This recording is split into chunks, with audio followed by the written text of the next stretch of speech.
class of 1998 salutatorian participated in AFS, concert band, marching band, pep band, Lutheran Youth Organization, volunteer work for the Red Cross, our elementary mentoring program.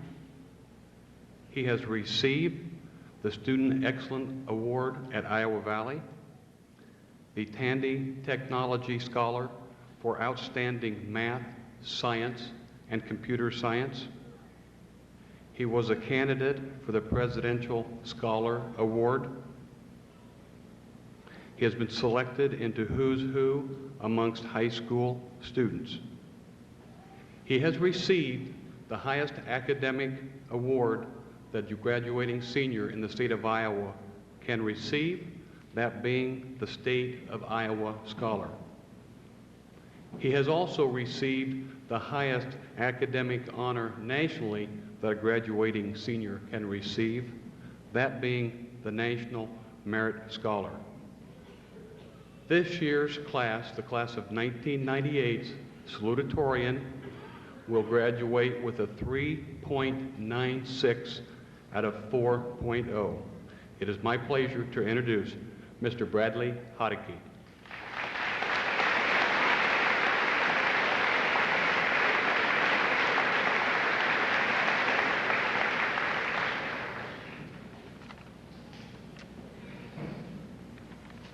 Life is a learning experience, and over the last 18 years, we've learned a lot. After all, that is the reason we've been coming to school, to learn. But school isn't where all of our learning occurs. We each learn from our own individual experiences, from those people we spend time with, from major events that we really don't have much to do with, but still influenced us. It's kind of hard to put into words the lessons I've learned from my individual experiences, so I'm not going to talk about those today. From those people I spend time with, my friends and family, I couldn't begin to list things I've learned. Because I want to leave anybody out, I'm not going to talk about those lessons either. That leaves me with those events that I had little if anything to do with, but still made an impact on my life. The first of those events was the eruption of Mount St. Helens in Oregon in 1980. I chose this event because it started our lives as a class with a bang. The next major event to make an impact on me was IBM's decision to make personal computers in 1983. I am very grateful for this decision because otherwise I would have been stuck using Macintoshes throughout high school. After that came the events which actually taught me some life lessons. When we were in kindergarten, Coca-Cola decided to make New Coke. This event showed us all that everyone makes mistakes. In third grade, the Tiananmen Square massacre occurred in China. This event showed me that the world isn't always fair, and that if we want to change it, we must do so gradually. The next year, the Berlin Wall was torn down. This showed me that unity can and will be achieved if we try. When we were in fifth grade, the Persian Gulf War occurred. This showed me that when you can't do something by yourself, you should ask for help. You may receive it. In the middle of junior high, the flood of 1993 occurred. This showed me that if people work together, they can make it through tough times. When we were in eighth grade, apartheid was ended in South Africa and Nelson Mandela was elected president. This showed me that one man can make a difference. And the last event I thought of that made an impact on me during my lifetime occurred in 10th grade, when Bill Watterson stopped drawing Calvin and Hobbes, his cartoon about a 6-year-old boy with an active imagination and a stuffed tiger. This event showed me that we should enjoy the good things in life while we still have them.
The class of 1998's valedictorian participated in the Catholic Youth Organization, the Iowa Valley Elementary Mentoring Program, golf, basketball, AFS, student council.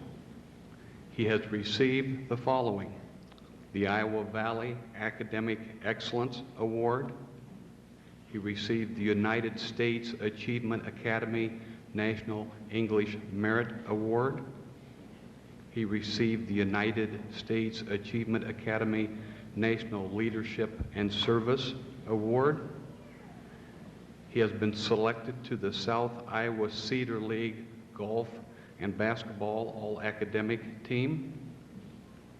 He was selected as a United States Achievement Academy All-American Scholar. He has received the United States Achievement Academy International Foreign Language Award. He was selected as an Iowa Valley Student of the Month. He has received the Iowa High School Athletic Association Excellence in Academic Achievement in both golf and basketball. He is an academic all-state nominee. He was selected to the KWWL Best of the Class of 1998. He is a Drake University Presidential Scholar and has received the Nora and George Forstner Scholarship. He also has received the highest academic honor any graduating senior in the state of Iowa can receive, that being the State of Iowa Scholar. This year's valedictorian, who will graduate with a 4.0 out of 4.0, is Mr. Dale R. Utoff, Jr.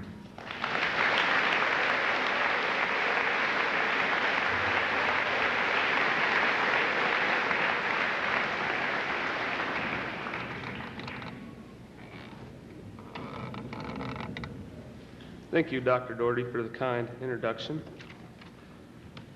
This year, the class of 1998 selected as their class motto, "Do not follow where the path may lead, go instead where there is no path and leave a trail." This is a very appropriate quote for graduation because until now we as a class have followed similar paths with all of our trails leading up to this destination, graduation. Although some of us have at times strayed from the path, we are all here today. But from here, all of our paths will diverge as we all go our separate ways. Our paths will not again converge until every class reunion. Every one of us, until now, has followed the path that was made for us by our parents, relatives, and teachers. Everyone went through kindergarten, first grade, second grade. Then suddenly, we were in junior high, then high school. Now is the time when we're going to have to begin to make our own decisions and create our own paths. Hopefully, we'll all make good choices and chart a good path for ourselves using the beliefs and ideas that have been instilled in us by our parents, relatives, teachers, and our religion. No matter what path toward becoming adults we each carve out for ourselves, we will need to develop these traits that Rudyard Kipling sets out in his poem, If. If you can keep your head when all about you are losing theirs and blaming it on you, if you can trust yourself when all men doubt you, but make allowance for their doubting too, if you can wait and not be tired by waiting, or being lied about, don't deal in lies, or being hated, don't give way to hating, if you can dream and not make dreams your master, if you can think and not make thoughts your aim, if you can meet with triumph and disaster, and treat these two impostors just the same. If you can bear to hear the truth you've spoken, twisted by knaves to make a trap for fools, or watch the things you gave your life to broken, and stoop and build them up with worn-out tools. If you can make one heap of all your winnings, and risk it on the turn of pitch and toss, and lose, and start again at your beginnings, and never breathe a word about your loss, if you can force your heart and nerve and sinew to serve your turn long after they are gone, and so hold on when there is nothing in you except the will which says to them, hold on.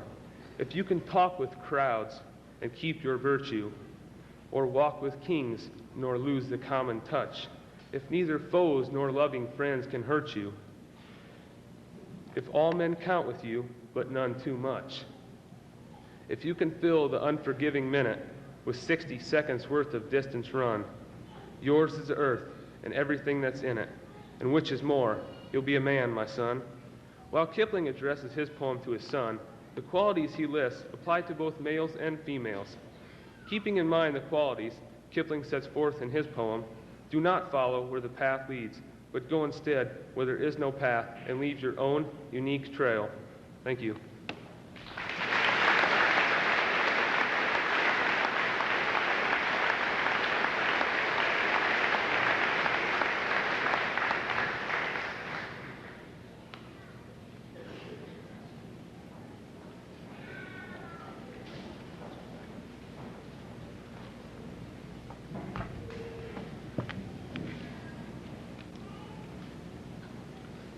On behalf of the Iowa Valley Community School District and its board and its staff and its students, and in particular the class of '98, I would like to welcome each one of you here. And a special thank you to each one of you for what you have done for these young men and women. For without your support, without your encouragement, without your efforts, they would not be here. They would not have had the opportunities they've had, and they would not have the future that lies before them. I too would like to extend my congratulations to each one of you, for your achievements are many.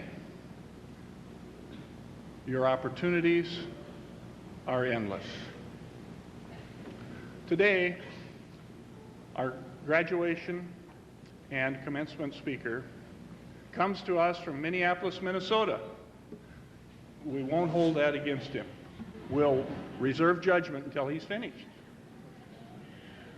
Since 1990, Mr. Hilliard has given his life to helping others achieve fulfillment, create potential into leadership, and provide the self-discipline one needs to do the best that you can be. 500,000 people since 1990 have heard him, and many have followed. His programs are known to be dull, boring, and a waste of time. Oh, I'm sorry. That's the wrong review. That came from a paper from the southern half of the county, excuse me.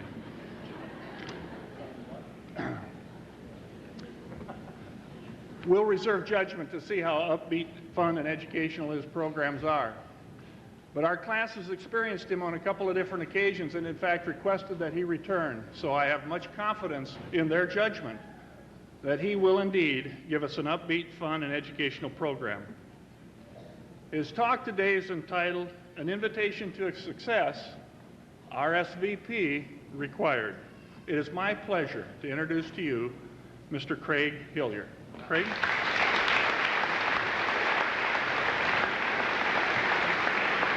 All right. Thank you very much. How many of you are hoping this is not going to be boring today? How many of you hope it's not going to take too long? Oh, a resounding yes on that one. All right. What a treat to be here. I was with this class earlier this year, and I must say, I enjoyed every minute of it. We have a lot of characters in the class of 1998, and I'm pleased to be here with you. You know, for the parents, grandparents, and all the relatives invited, this is such a proud, awesome moment. It's going to be a chance for you to see some of the finest young people in the United States commence and go to the next level of life. They're going to get a chance to really learn about life. They'll probably get a chance to learn that living on macaroni and cheese and pizza is not all they thought it was cracked up to be. They'll probably understand that the hamper that was once magical, you know the hamper I'm talking about, parents, that somehow transfer the dirty clothes to the washing machine, to the drying machine, and back to their drawers, doesn't work like it once was. And Luke, no matter what you do, even if you kick it, it still doesn't work. They'll get a chance to really learn about life. What a great milestone. As you look at the milestones of your life, I'm thinking back to a milestone that our family recently accomplished. Early on in my fatherhood, I have a 5-year-old son and a 3-year-old daughter. We just recently completed potty training with my daughter. Now, parents out there, you know, it's so interesting. When you announce you're going to be a parent, everyone is so happy. Oh, this is going to be the greatest time in your life. But they sometimes forget to tell you some of the details.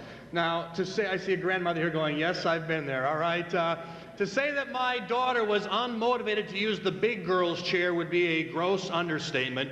We tried everything. Then my wife read this article that says, if you'll read to your child, they'll relax and go about their business. How many of you have read that article?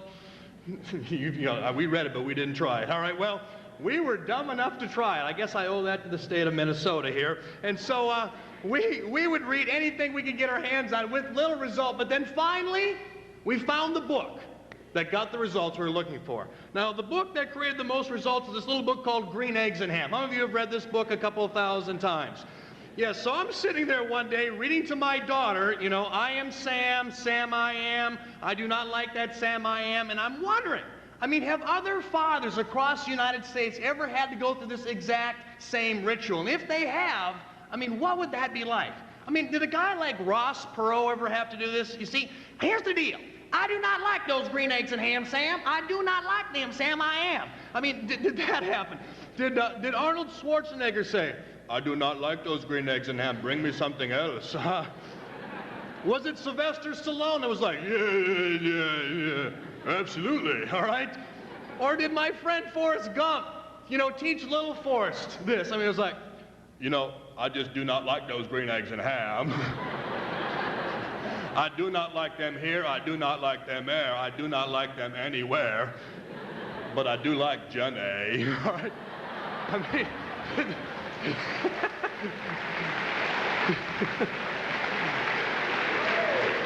I just had to throw that in there, seniors. So one day I'm reading the mail to my daughter, again on the potty chair, and I come across this invitation to a birthday party, and on the very bottom it said, RSVP required. And I've seen those initials 1,000 times before, and you've probably written the initials. I've always wondered, what does RSVP really mean? So I went to my dictionary, looked it up. Sure enough, a very simple definition. RSVP simply means who will respond. Hey, for some of you seniors here today, you sent out your invitations to be here or for another celebration. You probably put RSVP because you want to know who's going to be there. You want to prepare for all the friends and relatives that were going to show up. You know, as I got to thinking about this, I believe this. Life is really an invitation. The question is, who will respond? I took the liberty of taking this form they call RSVP and broke it down. Each one of these letters stands for a quality, a skill, a characteristic that I believe you're going to need if you're really going to have the opportunity to succeed in our world. You see, everyone's invited, but few people respond. We're not going to start with the S, we're going to go on, or we're not going to start with the R, we're going to go to the S. And the S stands for skills. What's the S stand for? Skills. One more time with some enthusiasm. What's the S stand for? That's right, seniors, nice job. And one of the most important skills that you're going to need is this ability to be flexible. And so often what happens in our world is we get caught into a rut doing the same old thing every day. Hey, seniors, by the time you retire, the average student in front of me will have between 7 and 9 totally different occupations. If you're really going to make it happen, we've got to learn this skill called flexibility. You're going to be tested here today on your ability to be flexible. A simple little assignment. Here's what I want everyone in the room to do. If you're able, I simply want you to cross your hands, if you would, please. And I want you to notice which thumb is over which thumb and how your fingers go together. Now, what I want you to do is I want you to reverse the way you cross your hands. Your right thumb is over your left thumb. Put your left thumb over your right thumb and reverse the way your fingers go together. All right, now let me ask you a question. How many of you in the room feel a bit weird or awkward doing this? Doesn't quite feel right or natural. How many of you in the room are feeling that? All right, now go back to your original way. All right. Reverse. Original. Do this with me. Reverse. Original. Reverse. Original. Leave it at reverse. Now let me see by a show of hands, how many of you feel at least a little bit more comfortable doing it this time than the first time you tried it just 15 or 20 seconds ago? Yeah, we've got some hands up in the air. If we were to spend an hour and a half simply doing this, you'd walk out saying, well, it's pretty close. See, it's our capacity to be flexible that's really going to set us up for success. I'm reminded of an interesting story that my grandfather had to deal with when he was forced to deal with flexibility. Now, my grandparents just celebrated 60 years of marriage. Would you say they had to be fairly flexible in that relationship to make that happen? When my grandfather was 80, it was Christmas time, all the grandkids were around and we're looking for the VCR. My grandpa didn't have a VCR, so we challenged him. Grandpa, how come you don't have a VCR? And in only my grandfather's style, he said, what? I don't need no stinking VCR. I'm 80 stinking years old. I lived my whole stinking life without one. I don't need a stinking VCR. Stinking's a big word in his vocabulary. So the next year, all the stinking grandkids chip in. We buy this stinking VCR, and we hook the stinking thing up. And I said to my grandpa, hey, Grandpa, how many movies have you seen on the big screen? He said, I don't know, maybe 15 or 20 stinking movies. Everything is a new release to my grandpa. He walks into a video store, hey, Footloose, all right? I mean, he never walks empty-handed. Then I'm back visiting my grandparents around Easter. I'm looking at my grandpa's VCR. I said, Grandpa, what's the problem with your VCR? He said, nothing, the stinking thing works great. I said, then why did this piece of black electrical tape on the VCR? Well, here's what happened. That 12 o'clock timer was flashing, flashing, flashing. It was driving him nuts, so he took this piece of black electrical tape, cut it, put it over the 12 o'clock. I said, Grandpa, this is a timer. You can tape stuff. You don't have to be here. Yeah, well, I don't know how the stinking thing works. So we show him how this guy is suddenly loving life. And then I get this phone call in the middle of the summer. Craig, when are you going to come and see me? I said, I don't know, Grandpa, what's going on? He said, you don't believe it. My stinking VCR doesn't work.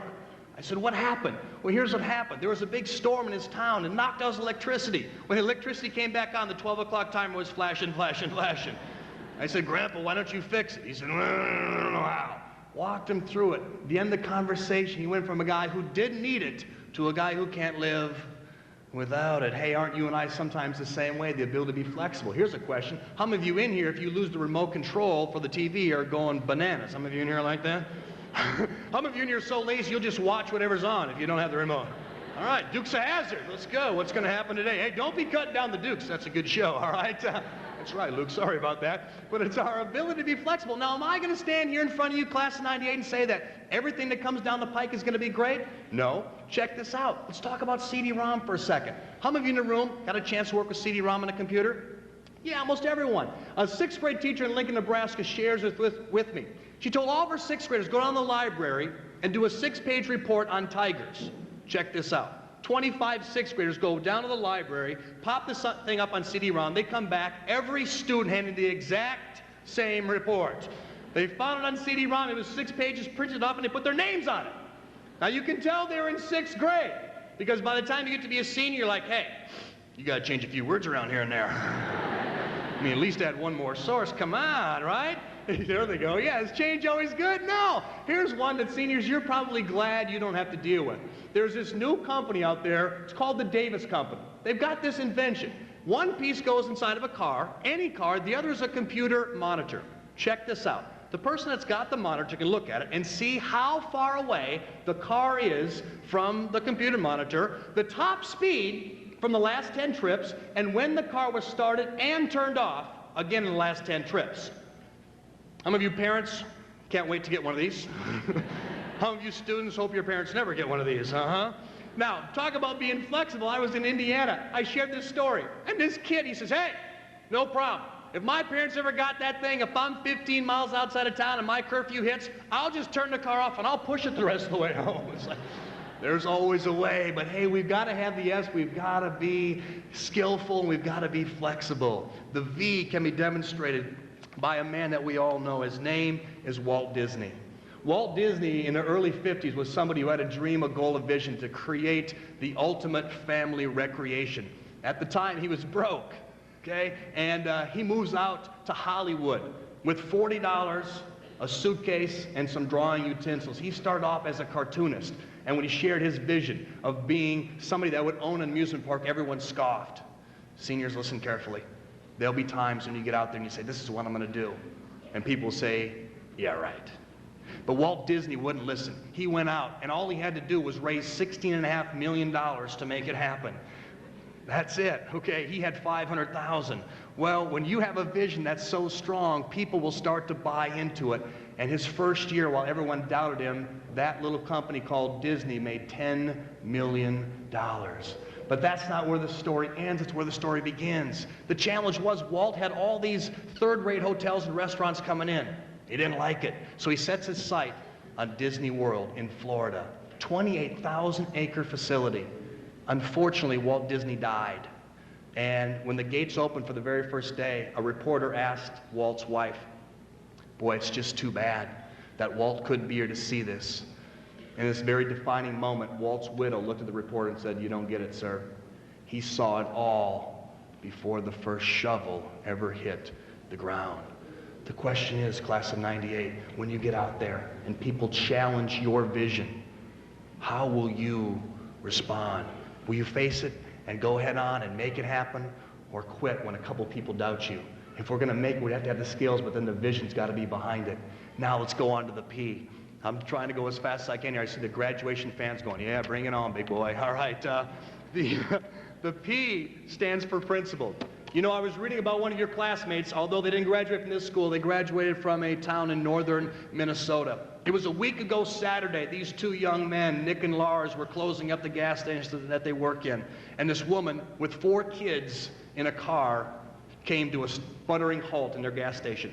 They were about to close the doors, but they let this woman in. They said, "What's the problem?" She said, "I don't know, my car doesn't work." They went out, checked it out. Sure enough, the alternator had died. This young man, Nick, made phone calls, about 20 phone calls, to any parts store he could think of within 50 miles. Unfortunately, this Saturday night, no one was open. Now this little 11-year-old young man said out loud to his mother, "Mom, what happens if I don't make my first communion tomorrow?" Nick and Lars hear this and they say, "We'll find a way." They had these battery boosters that lasted about a half hour each. These two young men said, "Here's what we'll do. We'll escort you back to New Prague." Keep in mind that was a 230-mile journey on a Saturday night with 2 18-year-olds. The woman said, "There's no way you can do this." She said, "Look." The young men said, "We're going to do this." They roll in at about midnight. The father, as you can imagine, was just joyful. He feeds them with a couple of pizzas, sends them back on their way. They arrived home just before the sun came up. And this young man, their young men were interviewed, and they said, well, it was the right thing to do. They showed their principles, folks. And you, as a class of 98, are going to be tested on your principles. You're going to have an opportunity to maybe take the shortcut and quit and cheat. Or you'll have a chance to show what your principles are all about and simply do the right thing. The P stands for principles. So let's see where we're at so far. S is skills, V is vision, P is principles. For the last one, we'll come back to the R that's going to bring the formula all together. I'm reminded of a story that I read in Reader's Digest. There was this young man who was in 4th grade, and he'd been in his father's tale about building a brand new tree fort. Well, the father had been very busy. He got called out of town several times. And finally, the young man lost his temper. For those of you who are parents of 4th graders, you know they can be very persistent. I have a tendency to work with them once in a while in schools, and they usually bug you until they get what they want. Kid says, "Are we going to do this, Dad, or what?" Dad says, "All right, I tell you what. Friday afternoon, I have a half day of vacation. You meet me at home. We're going to the lumber yard. By Sunday night, you're going to be sitting in that tree fort." And this kid was pumped. Friday afternoon rolls around. He gets out of that school and he starts racing home on his bicycle. And he's going so fast, he's so excited that he didn't see the stop sign. And then a car came along that wasn't doing anything it wasn't supposed to be doing. The young man ran the stop sign, and unfortunately this car collides with this little 4th grader, throwing him off of his bike. He was injured critically. They race into the emergency room. The father is notified. He races into the ER to see his little son, hooked up, tubes and everything else that you can imagine. And all of a sudden, this little 4th grader somehow sensed that his father was in the room. And in this unbelievable moment, he kind of comes to, and he puts his hand out, and the father reaches out and he took his little son's hand. And the last words that that little boy spoke were, "Dad, I guess you don't have to worry about the tree fort anymore." And that's a tough story to share, but it's the R in relationships. Class of 98, I'd be willing to bet that you're not where you are today without a lot of help from the people that decided to come here and sweat 5 pounds off to see you walk across the stage. And what I'm challenging you to do is to make sure that the people that believed in you when you didn't believe in you know that. And also that when you leave this school called Iowa Valley, that you continue your relationships with each other. It's so easy to get lost in the pack, but yet if you'll find a way to stay connected with each other, you're going to have an opportunity to write your own ticket. Relationships, skills, vision toward the future, yes, and I got it, all right, and create the principles, and all of a sudden, folks, we will read about you someday. Class of 98, I've always enjoyed the opportunity to speak to you. You have a tremendous sense of humor, and I hope that everything goes your way. Have a fantastic day. Thank you, and God bless.